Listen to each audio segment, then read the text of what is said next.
सभी हमारे गया के पत्रकारों भाइयों का स्वागत है।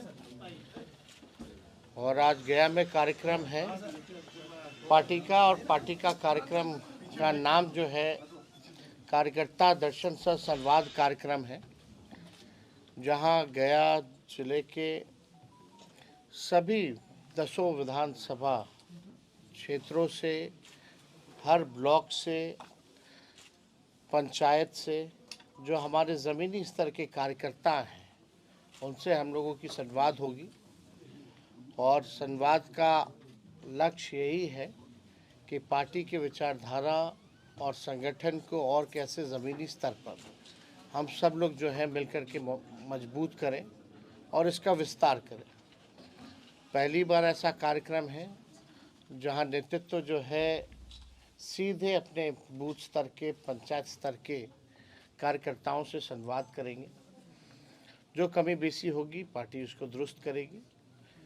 और अलग अलग विधानसभा क्षेत्र है, बड़ा जिला है गया, अलग अलग जगहों की अलग अलग समस्याएं होती हैं, लोकल इश्यूज़ होता है, उससे भी हमारे स्थानीय जो कार्यकर्ता हैं उन समस्याओं से भी जो है अवगत कराने का काम करते हैं। तो इस क्रम में हम लोग जो है गया आए हुए हैं और मुझे विश्वास है कि पार्टी जो है और संगठन के रूप में और जो है मजबूत भी होगी और इसका विस्तार भी बूथ लेवल तक जो है होगा, वार्डों तक जो है इसका हम लोग विस्तार करने का काम करेंगे।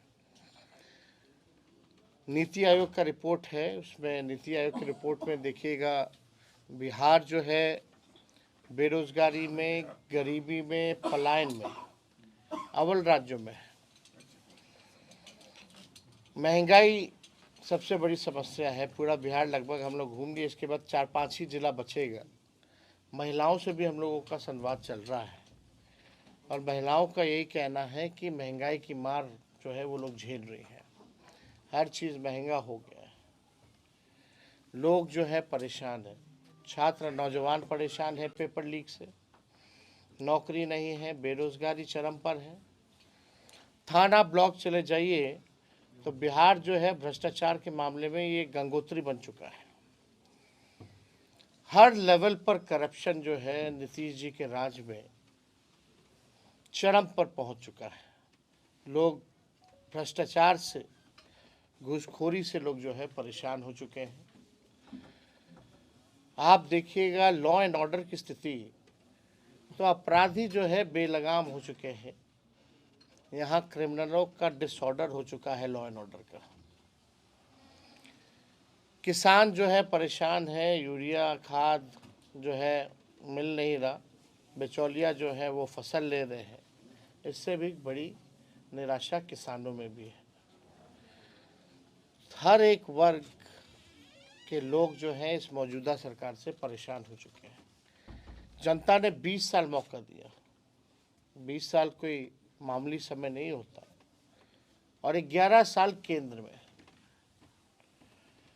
यहाँ बिहार के भी मंत्री हैं केंद्र में, आप देखिएगा लगातार डबल इंजन की सरकार चल रही है, 2-2 उप मुख्यमंत्री हैं, फिर भी इस सरकार में कोई काम नहीं हो रहा। हम लोगों का जब 17 महीने जो कार्यकाल था, वही छात्र अभ्यर्थियों के चेहरे पर खुशियां होती थी, उम्मीद होती थी, वही गांधी मैदान पटना का लोगों के हाथ में नियुक्ति पत्र मिलता था, रोजगार मेला लगता था। आज वही गांधी मैदान में अभ्यर्थियों को पकड़ पकड़ के पीटा जा रहा है ठंड में। लोगों के आंख में आंसू है, निराशा छाई हुई है। हम लोगों ने 17 महीने में 5 लाख लोगों को सरकारी नौकरी, 3 लाख नौकरी प्रक्रियाधीन, ये वही प्रक्रियाधीन नौकरियां हैं जो बीपीएससी का भी निकल रहा है। 4.5 लाख नियोजित शिक्षकों को हम लोगों ने राजकीय कर्मी का दर्जा हम लोगों ने दिया। आईटी, स्पोर्ट्स, टूरिज्म पॉलिसी हम लोगों ने बनाया। गया के लिए हम सब लोगों ने, आप जानते हैं कितना रोड, पुल, पुलिया हम लोगों ने देने का काम किया। विष्णुपद जो मंदिर है उसका भी जो ओवरब्रिज जो बनना है, जो और उसका सौंदर्यीकरण जो करना है, इंफ्रास्ट्रक्चर बेहतर करना है, वो हमारे डिपार्टमेंट से। ही किया जा रहा है। कई बार हम लोगों का गया भी आना हुआ, टूरिज्म के क्षेत्र को लेकर के जो भी हम लोगों ने किया, जो फंड हम लोगों ने अलॉट किए गया में, उसमें भी हम लोगों ने विशेष तौर पे यहाँ का ध्यान रखा। आप लोग देखिएगा, जितने आंगनबाड़ी हो, तालमी मरकज़ हो, विकास मित्र हो, टोला सेवक हो, शिक्षा मित्र हो, ममता आशा, इनके आय को भी हम लोगों ने दुगुना किया उस 17 महीने की सरकार में। 50,000 करोड़ का निवेशकों को बुला करके हम लोगों ने MOU साइन कराया उस 17 महीनों में। पहली बार देश में जाति आधारित गणना हुई उस 17 महीने में, और पहली बार देश में सबसे ज़्यादा 75% आरक्षण की सीमा हम लोगों ने बढ़ाने का काम किया। 65 + 10% EWS का एज इट इज़ हम लोगों ने रखा। तो जो काम उस 17 महीने में हुआ, आज 1 साल से ज़्यादा हो गया इस NDA सरकार को। 2 बीजेपी के उप मुख्यमंत्री हैं, यहाँ के केंद्र मंत्री हैं। एक उपलब्धि अगर कोई बता दे उन लोगों की तो बात हो, लेकिन मौजूदा सरकार में कोई उपलब्धि नहीं है। कई जगह यूनिवर्सिटी में जितने प्रोफेसर्स वगैरह हैं, उनको सैलरी समय पे नहीं मिल रहा। 4-4 महीना हो गया, 5-5 महीना हो गया। मुख्यमंत्री यात्रा पे निकलते हैं तो 3 बार तो नाम बदला जाता है यात्रा का, लेकिन ताज्जुब की बात है कि अपनी जनता मालिक से संवाद करने के लिए 2 अरब 25 करोड़ 78 लाख रुपए खर्च करना पड़ रहा है। बिहार गरीब राज्य है। हम लोगों की शुरू से मांग रही थी कि भाई बिहार को विशेष राज्य का दर्जा दीजिए, विशेष पैकेज दीजिए। वही बात नीतीश जी कहते थे कि बिहार को मिलना चाहिए, नहीं तो हम पद यात्रा निकालेंगे। आज तो खुद वो सरकार में बैठे केंद्र में, तो देगा कौन? आज विशेष राज्य के दर्जे के बारे में क्यों नहीं चर्चा होती है? और ये जो यात्रा पे आप कहते हैं गरीब राज्य है, 2 अरब 25 करोड़ 78 लाख रुपए आप खर्च कर रहे हैं, और वो भी ग्रामीणों से नहीं मिलते, ना जनता से मिलते हैं, ना संवाद करते। वही पटना में जो चंद अधिकारी हैं रिटायर्ड वगैरह, उन्हीं को लेकर के घूमते हैं। तो ये पैसा जो है अधिकारियों की लूट की छूट की यात्रा है। ये प्रगति यात्रा नहीं, ये दुर्गति यात्रा है। कई मुख्यमंत्री जाते हैं, सजावट हो जाती है, टेम्परेरी पे भाड़ा पे सामान ले आया जाता है, फिर उठा करके ले जाया जाता है। कितनी तस्वीरें आप लोगों ने दिखाने का काम किया है कि क्या स्थिति रही, और किससे संवाद कर रहे हो? पत्रकारों से अगर वो कुछ कहना भी चाहते तो 2 मंत्री जो है, एगो रिटायर्ड अधिकारी खींच के ले जाता है, चलो चलो हो गया, बहुत हो गया। वीडियो है, हमने ट्विटर पे डाला है, आप लोगों ने भी देखा होगा उस वीडियो को। तो ये स्थिति है। तो इन लोगों के पास कोई विजन नहीं है, कोई रोड मैप नहीं है, इन लोगों के पास कोई ब्लूप्रिंट नहीं है कि बिहार को आगे कैसे ले जाए। नीतीश कुमार जी थके हुए हैं, इस टायर्ड, और गवर्नमेंट रन कर रहे हैं रिटायर्ड अधिकारियों के साथ। और पूरे बिहार में DK बॉस ही असली सुपर CM है। DK बॉस जो है वही सुपर CM है। और आप कह सकते हैं कि जितना ब्लॉक थाना में भ्रष्टाचार हो रहा, ही इज़ द बेनिफिशियरी। वही बेनिफिशियरी है। जो ट्रांसफ़र पोस्टिंग का जो खेला बिहार में हो रहा है, उनके बेनिफिशियरी वही है। मुख्यमंत्री केवल अब उनका चेहरा आगे करके कुछ लोग जो है सरकार जो है रन कर रहे हैं। तो हम लोग सब लोग यहाँ गया आए हैं, इसके बाद भी हम लोग आते रहेंगे, अलग अलग कार्यक्रम होता रहेगा। तो आप लोगों का कोई सवाल होगा तो।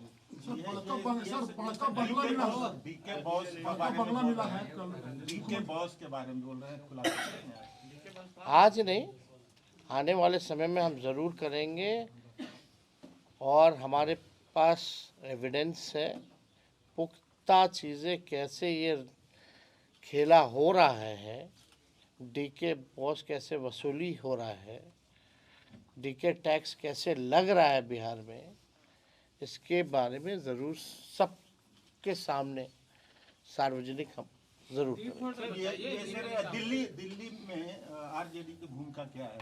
हम लोग चुनाव जी तो नहीं, हम लोग कांग्रेस के बजाय आम आदमी पार्टी को हम लोग चुनाव नहीं लड़ रहे हैं। तो इंडिया गठबंधन का क्या मतलब स्ट्रक्चर रह गया है?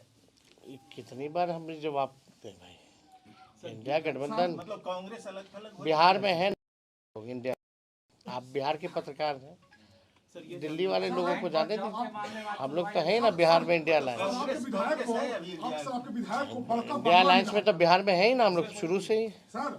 आपके विधायक मुख्यमंत्री अपने से बंगला दिया, आपके विधायक को, आपके जो विधायक थे पहले चेतन आनंद की बात कर रहे हैं, बड़का बंगला मिला है उनको, जो गर्दनी बाग में मंत्री कॉम्प्लेक्स अरे है। कल को अपने घर में क्यों ना बुला लें अब उनका भाई, उनका सरकार है, उनकी मर्जी। चेतन आनंद का आरोप है कि आरजेडी में आंतरिक लोकतंत्र नहीं है, विधायक से भी बात तेजस्वी जी नहीं करते हैं। मेरे साथ बैठ के तो गाना गा रहे थे। पशुपति पारस महागठबंधन के हिस्सा होंगे? देखें वो वीडियो। सर, पशुपति पारस महागठबंधन आपको क्या लगता है? सर, पशुपति पारस महागठबंधन की नजदीकियां बढ़ी है, जो आप लोगों के साथ में नजदीकियां बढ़ी है पशुपति पारस का, क्या महागठबंधन में? अरे हम लोगों का देखिए भाई, पुराना रिश्ता तो है ही ना, अभी से तो है नहीं पारिवारिक रिश्ता। अब वो भोज पे बुलाए थे तो इसलिए हम लोग गए थे, लेकिन कोई पॉलिटिकल चर्चा भी नहीं हुई। सर, सुनील सिंह मामले में सुप्रीम कोर्ट ने जो रिजर्व हाउस को होल्ड कर दिया है, इस मसले को आप कैसे? देखिए, हम तो अदालत का शुक्रिया अदा करते हैं और हम सब लोगों को न्यायालय पे पूरा भरोसा है कि इंसाफ होगा। लेकिन आप बताइए, केवल पलटू राम कहने से आप सदस्यता किसी का ले लीजिएगा? उन पे आरोप क्या है? बिहार में कौन ऐसा व्यक्ति नहीं है जो नीतीश जी को पलटू राम नहीं बोलता? वो तो हम आदर करते हैं, सम्मान करते हैं उनका व्यक्तिगत तौर पे। लेकिन आप अगर पलटू राम कहने पे सदस्यता ले लीजिएगा, ये तो तानाशाही है ना, ये तो अन्याय है। और इस तरह का काम अगर होगा तब तो कोई बचेगा ही नहीं। Jitan Ram Manjhi sir press conference किए थे पिछले सप्ताह, तो कहे थे कि कल्याण के पंचायती राज के प्रधान सचिव में देवेश चेहरा तो पूरा कमीशन तक सलाह करके पटना पहुंच रहा है। हम क्या बोल रहे हैं, गंगोत्री हो चुका है, गंगोत्री हो चुका है बिहार भ्रष्टाचार के मामले में, गंगोत्री हो चुका है। तो देखिए, चाहे जीतनराम मांझी जी हो या कोई हो, इस पे हम टिप्पणी नहीं करना चाहते कौन क्या कहना, लेकिन सच्चाई तो यही है। अब इससे ज़्यादा अब केंद्र मंत्री एनडीए के अगर ये बात कह रहे हैं तो अब देखिए क्या हो। सवाल ये है कि पिछले 2020 के विधानसभा में 10 सीटें जो है यहाँ महागठबंधन लड़ी, 7 सीट आपने लड़ा, 3 सीट जो है वो कांग्रेस लड़ी, एक भी सीट मुसलमान को नहीं दिया गया। तो क्या इस बार के चुनाव में शेरघाटी हो या अन्य बेलागंज हो, यहाँ कुछ समीकरण बदलेंगे या सेम रहेगा? अभी आप समय आने दीजिए, पार्टी निर्णय करेगी इसमें, हम लोग सब लोगों का ख्याल रखेंगे। मुसलमानों का सीट मिलेगा सर इस बार 10 में से? भाई, सबको सबका अधिकार मिलेगा, सबको सम्मान मिलेगा। सर, ये जानना चाहूँगा कि आपकी राजधानी में एक राजनीतिक पार्टी ने आश्रम खोला है, क्या कहना चाहेंगे? एक राजनीतिक पार्टी ने आश्रम खोला है। कैसा आश्रम? जन सुराज आश्रम। अब हम इस पे कोई टिप्पा टिप्पणी नहीं करना चाहते हैं। सब लोगों को चुनाव लड़ने का, पार्टी बनाने का, आश्रम खोलने का अधिकार है इस लोकतंत्र में। लेकिन ताजुब तब लगता है ना, पीछे गांधी जी का फोटो लगा रहता है, अब बात होती है कि शराबबंदी जो है वो ख़त्म कर देंगे। महात्मा गांधी का पीछे तस्वीर, अब बात करते हैं शराबबंदी ख़त्म करने की। ये तो बापू की विचारधारा नहीं है। खैर, इस पे ज़्यादा टिप्पा टिप्पणी हमको नहीं करना। नीतीश जी का ऑफर रहेगा कि नहीं राजद में? कोई मतलब नहीं भाई, अब सीधे चुनाव होगा, जनता चुनेगी। मीसा भारती बार बार वो बोल रहे हैं कि वो परिवार के सदस्य है, वो संभव। अरे भाई, व्यक्तिगत रूप से अलग है, राजनीतिक रूप से कोई मतलब नहीं है ना। लैंड फॉर जॉब के मामले में आज सुनवाई है सर, हर महीने होता है।